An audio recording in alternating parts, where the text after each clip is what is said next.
Now, a chat with someone on a walk is always a lovely thing at any time, but during a pandemic, it can lead to an unexpected project. Well, it did for Dave and Juliet. Oh, and the project involves a banana.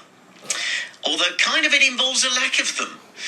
But for local author Dave Eldergill and artist Juliet Farnese from Burnham-on-Sea, that chance meeting and that walk during the lockdown has led to a lovely children's book which is called The Last Banana in the World. They're both with us. Afternoon, Dave. Afternoon, Juliet. Hello, Simon. Hello, Simon. How lovely to have you here. I was reading the book last night, and it's a very, very lovely read, although, like I say, it's a world that I don't like the sound of. No bananas. But you didn't know each other at all before the walk where you happened to meet. No, we did know each other. We'd worked together before, actually. Juliet illustrated a previous book of mine, but this was a different idea of a project, to do something that was very much as a collaboration. So when you bumped into each other, it was a walk that you bumped into, or had you gone out saying, right, let's go and stand 6 feet away from each other and discuss something I want to talk about? Distanced. Of course, there are laws. It was purely accidental that we bumped into each other. We were on the Esplanade, weren't we? Walking in opposite directions and just stopped for a chat, 6 feet apart. Yeah. Hi, he said. And really at the beginning of lockdown, wasn't it? Yes, and just as a throwaway idea, it was, why not do something together over this period where we can use the technology of sending things over the internet to each other to create a project. And that's how it started, really, wasn't it? Yeah, and actually a very brief conversation. It was just, hey, how are you? How's family? Yeah. And let's do this. And then it started, didn't it? Yeah. Well, I mean, the product of it is lovely. As I say, I was reading the book myself last night, and I'm slightly older than the target age range, but I enjoyed it very much. And you mentioned that you had worked together. So, Dave, you've written children's books before? No, this was the first for me. I've written books, but nothing for children. So I tried this out on my 2 youngest grandchildren, Noah and Austin, sending over Zoom various chapters to get their approval, and it seemed to go okay. So, well, it's really hard. Sorry, I was going to say it's a really hard thing, isn't it, to sort of get your mind into the mind of a child. Firstly, the child that is reading it, and secondly, the child that is the star of it. In this case, little Billy. Well, the beauty for me was having Juliet's illustrations. They really spurned on how I wrote the next chapter. So I'd send her a bit of text, she would illustrate that, and then produce 2 illustrations of a new character that I hadn't even thought of. So it was the illustrations that really got me into the framework of how to write in that particular style. That's a really generous thing to say. Thank you, Dave. Because equally for me, it was getting the narrative, the written work that prompted my illustrations, and I think this is where it's so. This is where the magic happened between it, yes. Because we were sort of spurring each other on. Nothing was pre-planned. It really did go from just one thing to the next. Yeah. And I think it's really interesting you saying about the child and writing from a child's point of view.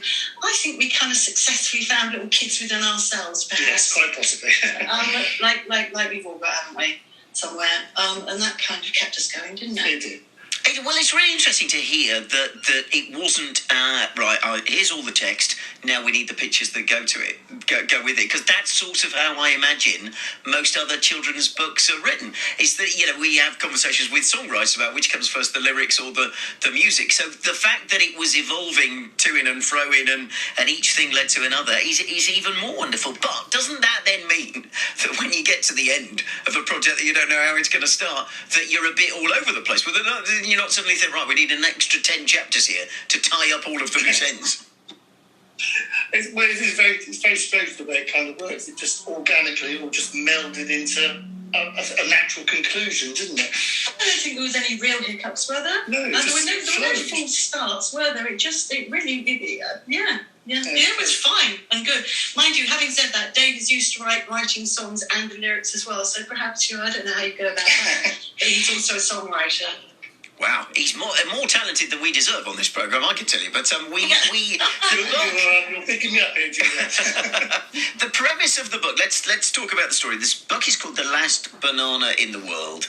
And I can't think what inspired you to think that there is a virus that has wiped out all of the bananas in the world, and it's down to Billy and his grandpa to kind of save things. And what I loved as I was reading it was that you'd set it so far in the future of of the virus, not our virus, but the banana virus, that people couldn't remember what bananas were, and so there was young children thinking that there was never a bendy fruit that was yellow, and bananas lend themselves to that kind of thing. If you tried to describe a banana to someone who'd never seen one, they would think that you'd gone off your head.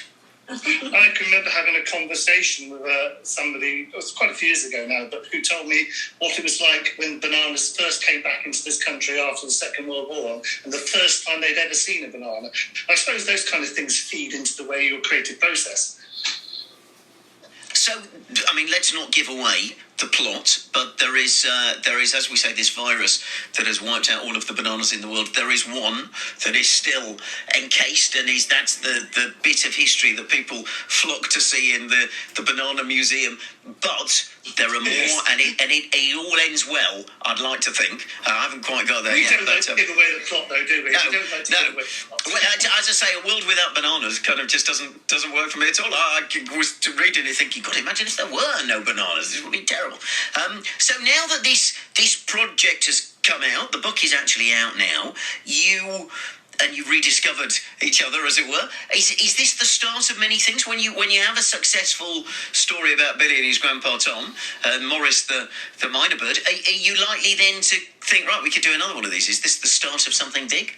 Yes, definitely. It was such an enjoyable process, because not knowing where it was going and being able to follow it all the way through bit by bit really was a fantastic and fun thing to do. And so, yes, we definitely like to do something again in the same way. So. We know we can do that. We know we can work in that way.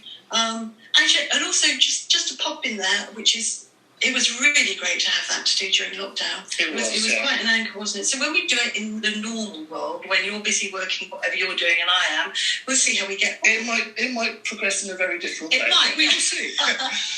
Well, it is amazing, and I, again, taking it back to music, you look at some of the amazing songs that have come out recently, because there were all these pop stars who weren't able to do what they normally do, who had the time to create this amazing art, and it's the same with you two in this book. Juliet, I hope you don't mind me asking you. Dave mentioned that you've illustrated some of his books before. What kind of illustrations do you like doing? Is there a brief that you get when you think, yep, this is absolutely what I want to do? Well, actually, my favourite would be responding to a narrative. Historically, I've worked editorial, which is when you open a magazine or a newspaper and see pictures. And in a way, that's responding to a narrative. But a story is always the favourite, because you can really let rip there with your imagination. This is lovely. Great fun working on a story, because then you've got characters that you can develop and look at from different ways and go all the way around. So yeah, this has got to be a favourite thing, rather than doing an illustration for a packet of biscuits. Well, I don't know who doesn't like an illustration for a packet of biscuits, but do you, between you, when you're toing and froing, is there ever a kind of, I didn't imagine his nose to be that big, I saw him with different coloured hair, is there that kind of thing goes on?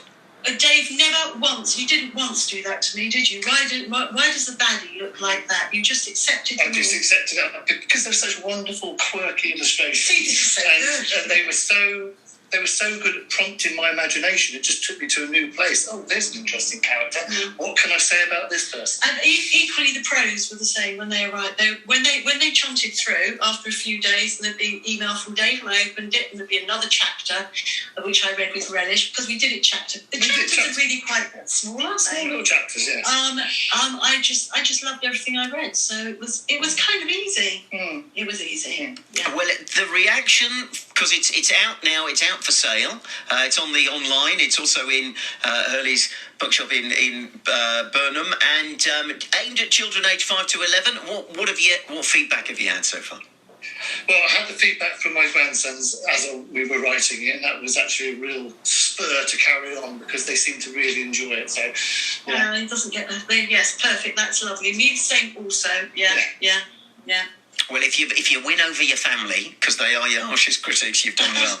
Well, the book, like I say, even though I'm not quite in the 5 to 11 age group anymore, is still a lovely read. Thank you ever so much for coming on. Congratulations, and we look forward to the next exciting adventure featuring the top team of Billy and his grandpa Tom and Morris the minor bird, when we see you in about 6 months' time. Is that all right?